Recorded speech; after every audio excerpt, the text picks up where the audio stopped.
Thanks for stopping by Big Top Gaming. My name's Brian, and in this video we're going to talk about one of the more recent releases for Warmachine, Exulon Nostilla and Abberation.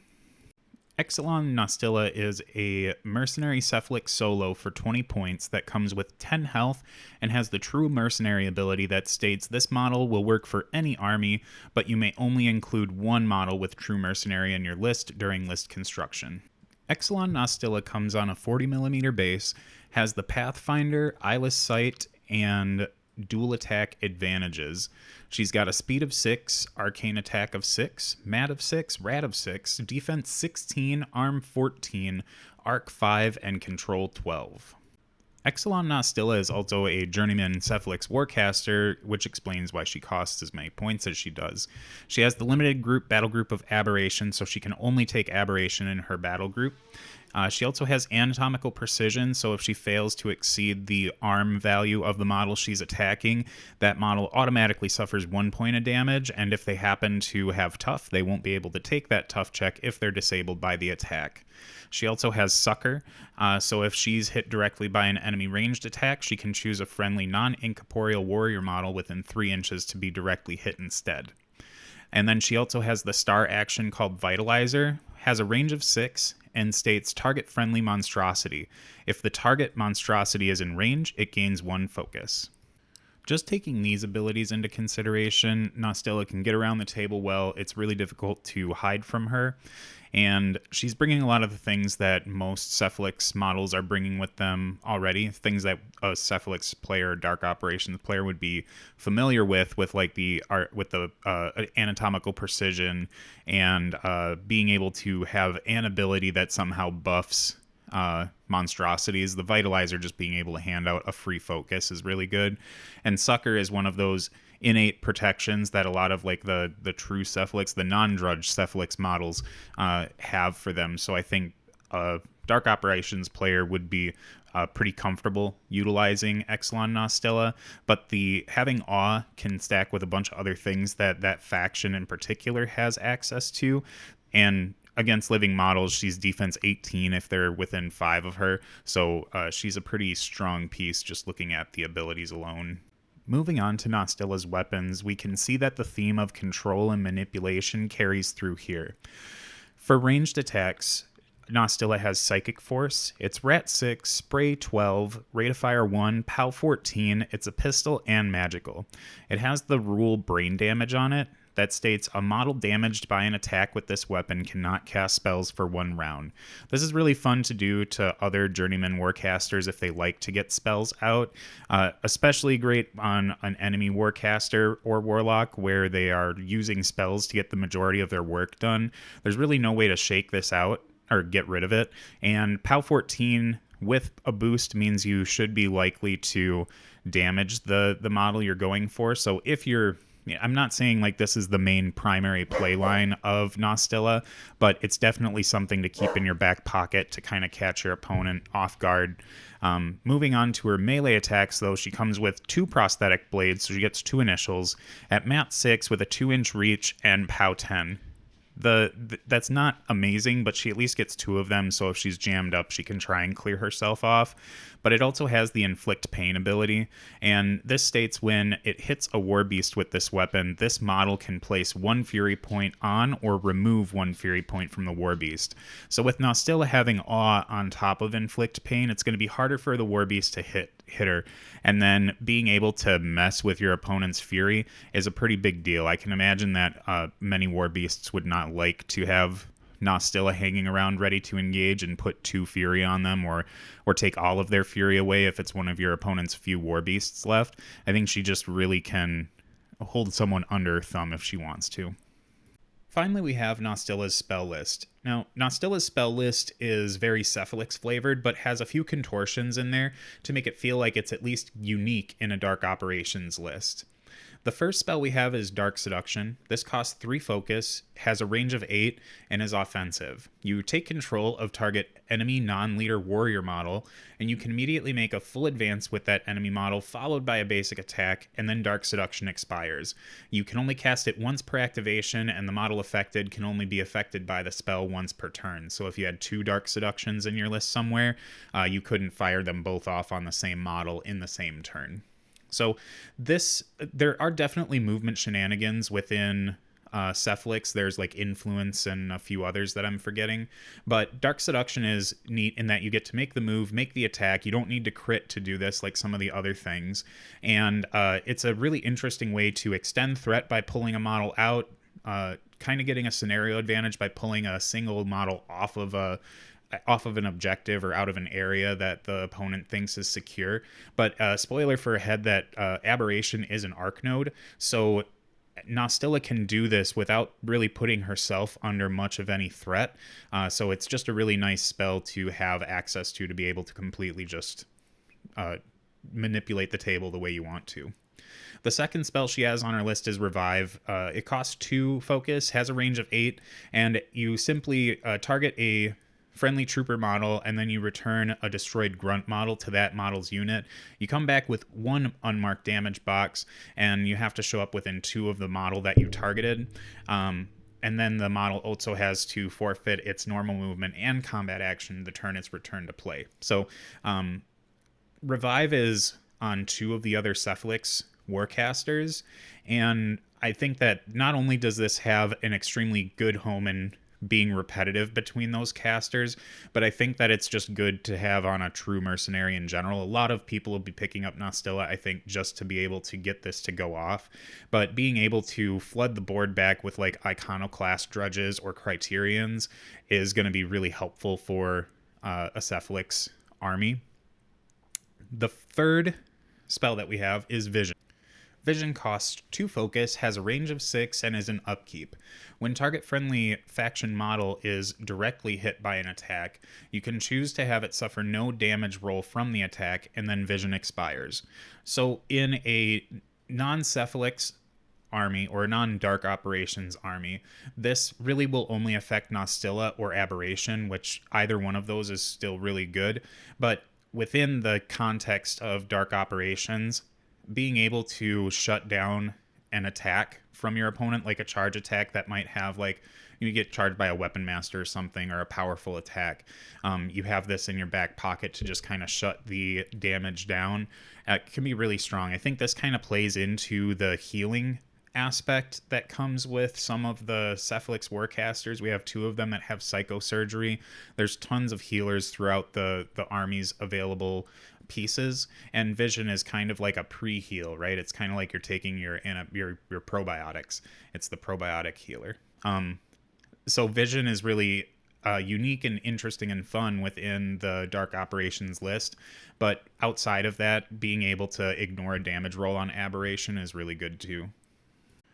We'll move on to the big fella himself, Abberation. Abberation has companion Exulon Nostilla, so this is why Nostilla costs 20 points, because Abberation comes along with her for free. Abberation has 36 boxes like all the other monstrosities do, and comes on an 80mm base with the unstoppable Slam power attack, Trample power attack, Headbutt power attack, Eyeless Sight, Dual attack, and Arc Node advantages. He's Speed 5, Mat 6, Rat 5, Defense 10, and Armor 17. For Aberation's abilities, the easy one to knock out first is Impervious Flesh. This guy is super thick.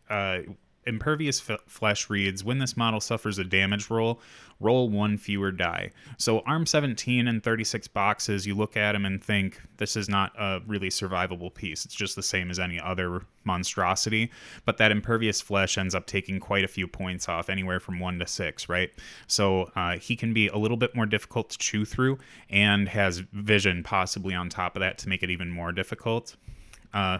He also has hyper aggressive, like all the other monstrosities do, where when he suffers damage from an enemy attack, after it's resolved, he can immediately make a full advance directly towards the attacking model.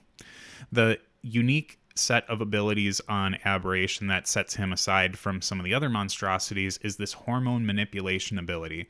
When this model begins its activation in Nostilla's control range, choose one of the following effects. Hormone manipulation effects last for 1 round. The first is Adrenal Surge. This model gains +2 to its melee attack damage rolls and has Relentless Charge. So while he's charging, he gets Pathfinder.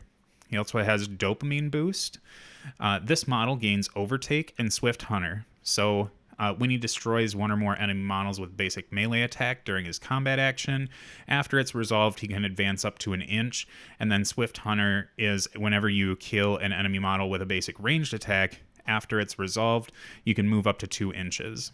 The final one is Endorphin Dump, and this model gains +2 to attack rolls. So you can bring him up to Mat 8 or Rat 7 because it's not just melee attack, it's all attack rolls. So that's pretty strong, being able to pick what you want when you need it to be able to get the job done that you've kind of set out for Aberration. It's an extremely flexible piece. Aberration has a boatload of attacks. We're going to start off with the ranged ones, and the first of the 2 is Saw Catapult. This is a rat, well, his rat's 5, but I'm just reading the stat line at this point. Range 13, rate of fire 1, POW 14. It's also a pistol, so you can't just shut him out of it by engaging him. He has grievous wounds on this gun, so on a direct hit, a model hit by this weapon loses tough and cannot have damage removed from it for a round.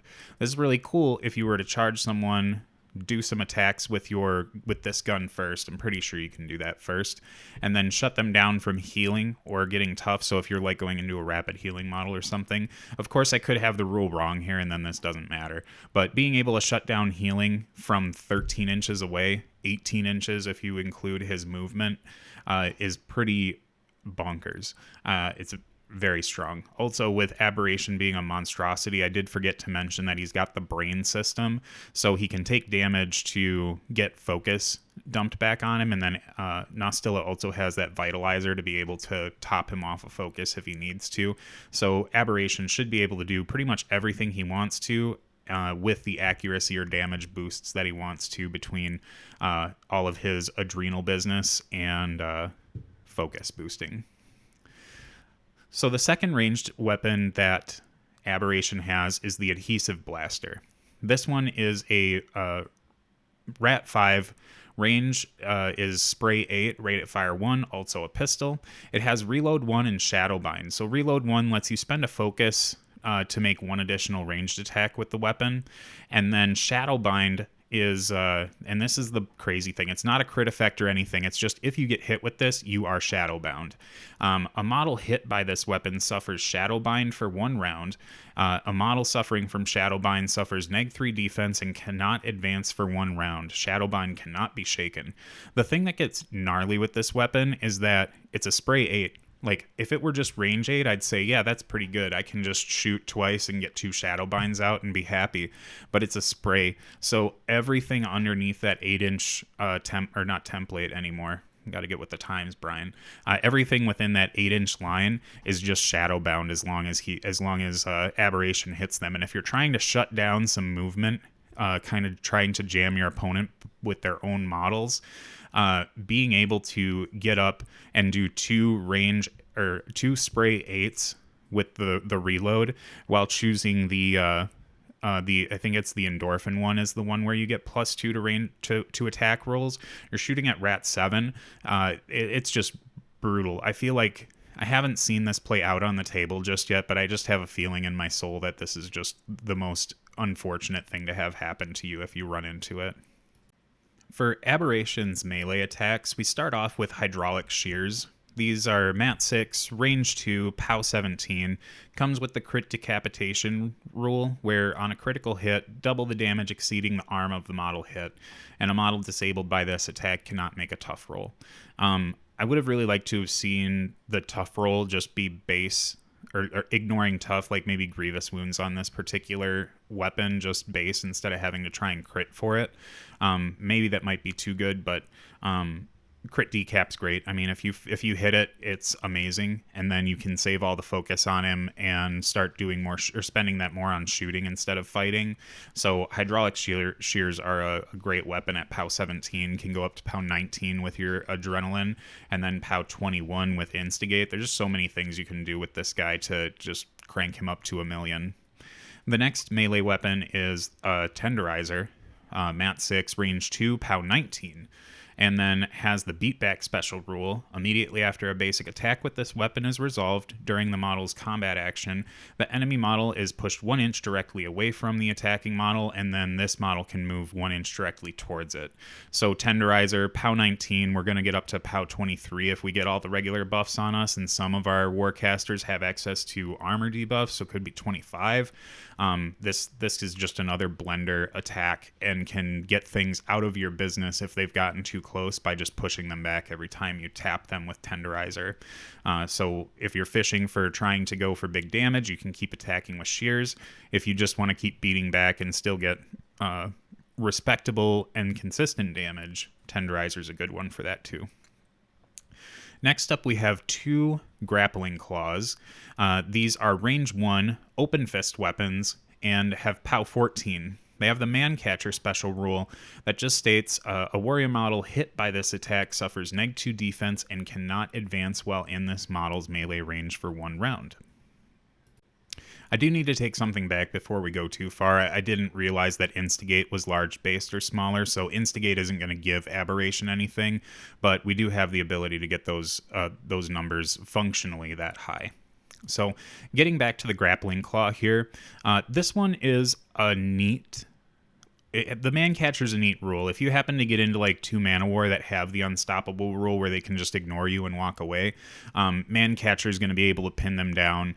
Getting the -2 defense can be cool if you're going into something where you're like, I really need the damage, so I'm going to choose that for my adrenaline rush, but I'm not... But I still have a hard time hitting it, something like maybe defense 14 or something like that. At least grabbing it with a man catcher could work out for you. I mean, I don't know how many warrior models are high defense and hard to kill with their armor. I guess there might be certain buffs, but I can't account for anything because I'm just kind of getting back into things anyways. So I'm going to stop rambling because at the end of the day, Abberation has 6 initials for free. You can get that up to like kind of fake 7 by doing the adhesive blaster, but getting 6 attacks, this guy's just bonkers crazy good. Like he's with Nostilla coming along with him. Aberration is just a hassle of a piece to get rid of, especially when you consider that you're able to get some extra bonuses from friendly models like your Cephalix Warcaster, because these 2 specifically are friendly faction models with Cephalix Warcasters, or within dark operations, I should say. So they I just kind of speechless by Aberration. Not that he's broken to high garbage, but just a really solid piece, and you're really getting your 20 points out of them. Overall, when you look at all of the other journeyman warcasters or warlocks, the 20-point ones that come with their 80mm, they're all bringing something that's pretty like telegraphed. Like Magnus is going to bring some good shooting and a really good melee unit with Invictus, and he can do some work himself. And then Carver's got your eyeless sight guns covered that are boostable, and if you need to, you've got a Fury 5 Warbeast that can full bore and just get shot straight forward, along with having like the weird torment thing that Carver has if that comes up. But then Exulon Nostilla and Abberation have such a high ceiling of what they can bring to a list that as a true mercenary, I think they're going to find homes in a lot of different lists. I know I've seen a lot of like Winter Corps players being really excited about playing Nostilla in like a more control-oriented Ekaterina. Baranova is what I call her. I don't like her first name. But playing in a Baranova list with Nostilla is pretty brutal because you've got a lot of control coming from your Warcaster innately, and then Nostilla brings quite a bit as well. And if you're resurrecting things like Man of War or your Iron Fang shotguns or whatever kind of troops you want to bring, even in Signar, if you're bringing back ponies, there's being able to just get revive is nice if you don't normally have access to it, but Nostilla and Aberration just do so much, and as long as they're on the table, there's always something oddball that's going to happen with them, and it makes them such a fun piece to wield, and just to see like this world of options open up for you because you've now got these new tools in a list that you really don't have access to or didn't have before. They really make Exulon Nostilla and Abberation high on my list for a lot of the games that I want to play where I want to bring one of these 20-point Warcast or Journeyman Warcasters. Thanks for making it to the end of the video. Abberation and Nostilla are just such a fun unit for me, or pieces, I guess. The models are really cool. I really enjoyed building the hard plastic stuff and having rivets that didn't look like the popper toys that you would get at the arcade. But it was just fun to build, really intuitive, up until maybe the head. But at any rate, I'm really enjoying falling back in with Warmachine, and I still feel like I'm a student of the game for the most part, trying to get those things back in gear. Like most of the games I've lost so far have been because I've been assassinated, because I don't protect pieces in other games that I've been playing in between. So trying to get back in the groove of that's been interesting. But I'm looking forward to making more of these videos in the future, and if there's something specific you want to see or some format you'd like to see, feel free to comment them. I'm kind of in like an open area of getting back into talking about Warmachine right now. It might be a while before battle reports start coming back up on the channel, but it's definitely not off the table for me.